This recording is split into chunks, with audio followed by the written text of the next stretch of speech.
Hello students of class 11, hope you are all doing well. So here we will start from the part where we have stopped in the last video, that is legal status, because that video was getting too long, so I am starting from here. Okay, so for the departmental undertaking, it has no separate legal status. Okay, it has no separate legal status. They have a separate legal status. Separate legal status, and for this one also they have a separate legal status. Okay, rather write entity. The word entity will be more specific. Okay, entity, it also have separate legal entity, right? So if I talk about accountability, whom they are accountable to? They are accountable to the ministry concerned for their activity. Okay, so departmental undertaking are accountable to the ministry concerned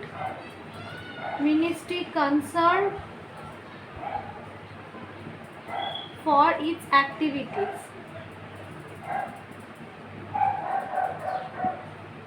Okay, they are accountable to the state legislature, or you can say parliament, for their activity. Accountable to the whom? Parliament and or state legislature for their activities, and they are accountable to the ministry concerned.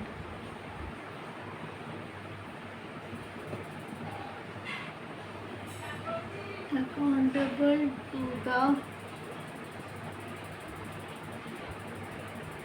ministry concerned. Okay, now if I talk about the flexibility,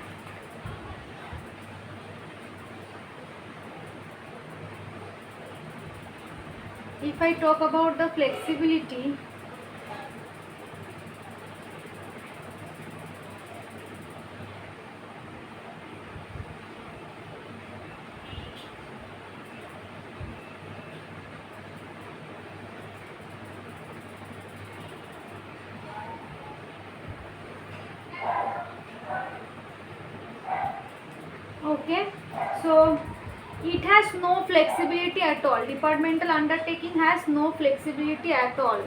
Okay, no flexibility at all. It has little flexibility.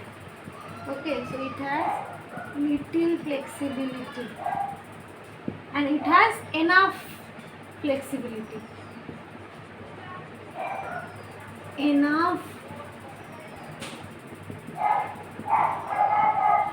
Okay, it has enough flexibility, right?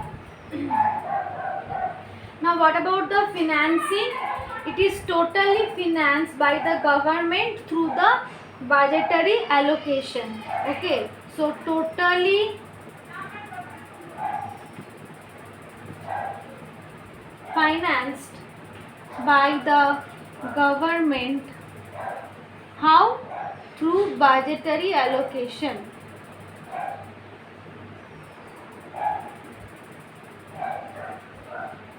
Through budgetary allocation. Okay, this, it raises the finance from the government also and the public. It raises the finance